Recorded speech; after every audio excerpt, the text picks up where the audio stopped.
अस्सलाम वालेकुम। पाकिस्तान में जमहूरियत को ख़तरा इस्टेब्लिशमेंट से नहीं बल्कि कोई और चीज़ है जिससे पाकिस्तान में जमहूरियत को ख़तरा है। वो कौन सी चीज़ है, आज उसी के बारे में हम बात करेंगे। देखिए, जमहूरियत को चलाने से पहले कुछ प्री कंडीशंस, प्री रिक्विज़ाइट्स होते हैं जिनको पूरा करना होता है। अगर वो किसी मुल्क में कंडीशंस पूरी हो जाएं तो तभी मुमकिन है कि वहाँ जो है वो जमहूरियत चल सके। अगर वो कंडीशंस ना पूरी हों तो वो जमहूरियत का चलना फिर उस मुल्क में मुश्किल हो जाता है। तो बिल्कुल इसी तरह पाकिस्तान में भी कुछ कंडीशंस हैं जो अभी तक नहीं पूरी हो सकी, जिसकी वजह से माजी में भी और फ्यूचर में भी हमें इस चीज़ का सामना करना पड़ेगा कि जमहूरियत सही मानों में नहीं चल सकेगी। देखिए, जमहूरियत को चलाने के लिए जो पहला फैक्टर है, जो पहली कंडीशन है, वो ये है कि अवाम में बर्दाश्त हो, टॉलरेंस हो, एक दूसरे की बात को लोग बर्दाश्त कर सकें और एक दूसरे के जितने भी व्यूज़ आते हैं। देखिए, जमहूरियत का मतलब भी ये है कि डाइवर्स व्यूज़ आएंगे।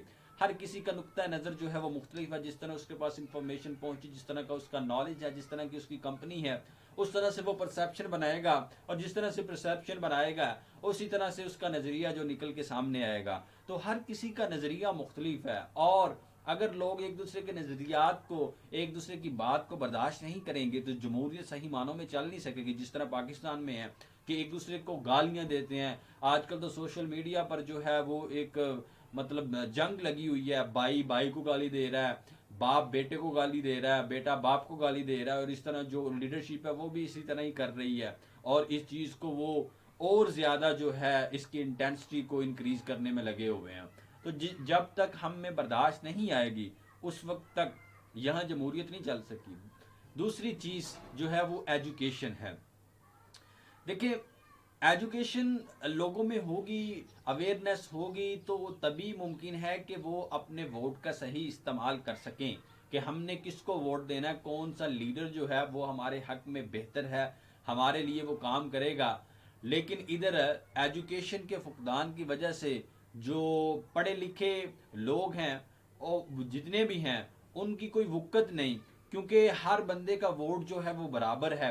और वोट बराबर होने की वजह से जो पीएचडी जिसने की उसके वोट की भी उतनी अहमियत है और जिस जो नहीं पढ़ा हुआ उसके वोट की भी उतनी अहमियत है। और पाकिस्तान में लिटरेसी रेट जो बहुत कम है, जिसकी वजह से जो ये जो लीडर्स हैं जिनके पास पैसा है वो एक्सप्लॉइट करते हैं और लोगों को भेड़ बकरियों की तरह हाँकते हुए पोलिंग स्टेशन की तरफ लेकर जाते हैं और उनसे जो है वो वोट कास्ट करवाते हैं। और लोगों में सोचने का जो वो मादा नहीं है, उनमें वो फिक्र करने की सलाहियत नहीं है और चीज़ों को गलत क्या है सही क्या है उनमें डिफ्रेंसिएशन करने का उनमें नहीं है।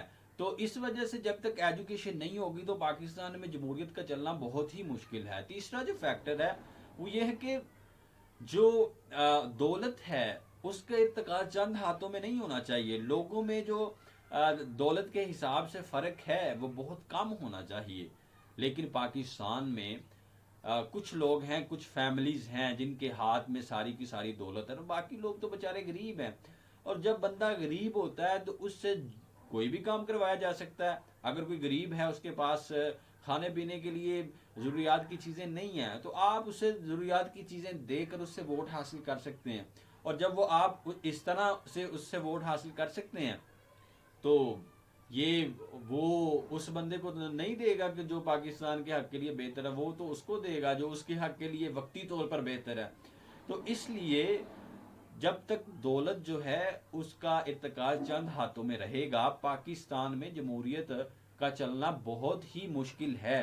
तो हमें ये सोचना चाहिए और इस बारे में फिक्र करनी चाहिए कि किस तरह ये जो वेल्थ है, ये जो दौलत है, इसको इक्वली मतलब डिस्ट्रीब्यूट किया जाए, इस तरह के ज़्यादा फ़र्क ना हो। जब ज़्यादा फ़र्क होगा तो जमहूरियत जो है वो सही मानों में नहीं चल सकेगी।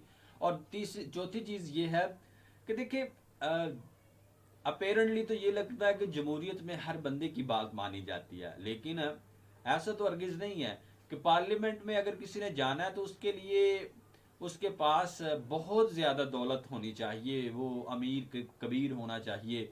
आम बंदा जो है वो जितना भी पढ़ा लिखा हो, जिस तरह भी हो, उसने तो वो तो सिर्फ जलसे जुलूसों में जाके इनको वो वेलकम कर सकता है, इनके हक में नारे लगा सकता है, वो पार्लियामेंट में नहीं पहुंच सकता। और जिनके पास पैसा है वो बेचारे बीए करने के लायक भी नहीं होते, उनके पास तालीम भी नहीं होती, तो वो ऐसे ही जाके बस ही वो चौधरी का बेटा और फलाने का बेटा है और जाके वो बैठ जाता है पार्लियामेंट में और हमारी किस्मत का फैसला करता है। और जब तक और भी बहुत सी कंडीशंस हैं जिनको हमने पूरा करना है तभी मुमकिन है कि जमहूरियत चल सके। तो हमें ये इसके बारे में फ़िक्र करनी चाहिए, सोचना चाहिए कि किस तरह इस निज़ाम को दुरुस्त। हमारे यहाँ यही परसेप्शन पाई जाती है कि शायद जो इस्टेब्लिशमेंट जो है वो, अगर इस्टेब्लिशमेंट फ़र्ज़ करें एक मिनट के लिए सोचें, अगर इस्टेब्लिशमेंट ना भी हो तो फिर क्या, फिर जमहूरियत है? नहीं, चंद लोगों की डिक्टेटरशिप है और ये डिक्टेटरशिप चलती रहेगी जब तक इस निज़ाम को हम बदलते नहीं। तो आपकी इस बारे में क्या राय है, ज़रूर बताइएगा। शुक्रिया।